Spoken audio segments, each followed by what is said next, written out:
Irrigation करायला काय वापरलं पाहिजे? हायपोक्लोराक्झिडिन की ईडीटीए?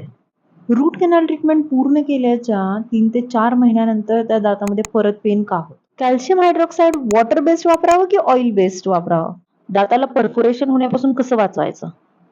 आपण काही काळजी घेऊ शकतो का? पुढल्या महिन्यामध्ये म्हणजे मे मध्ये आपण इंटरव्ह्यू घेणार आहोत बारामतीमधील प्रसिद्ध डॉक्टर सौरभ दोशी यांचं, जे अतिशय प्रसिद्ध तिथले मायक्रो एंडोडॉन्टिस्ट आहेत.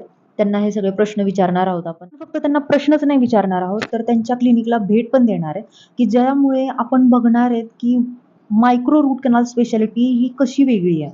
मायक्रो डेंटल टूल्स म्हणजे काय-काय असतात? मायक्रोस्कोप, लूप्स, वेगवेगळ्या प्रकारचे लेझर्स, सोनिक ॲक्टिव्हेटर्स, अल्ट्रासोनिक मशीन्स, ह्या सगळ्या मशीन्स आपल्याला तिथं बघायला भेटणार आहेत.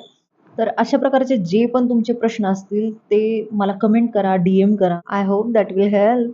बाय.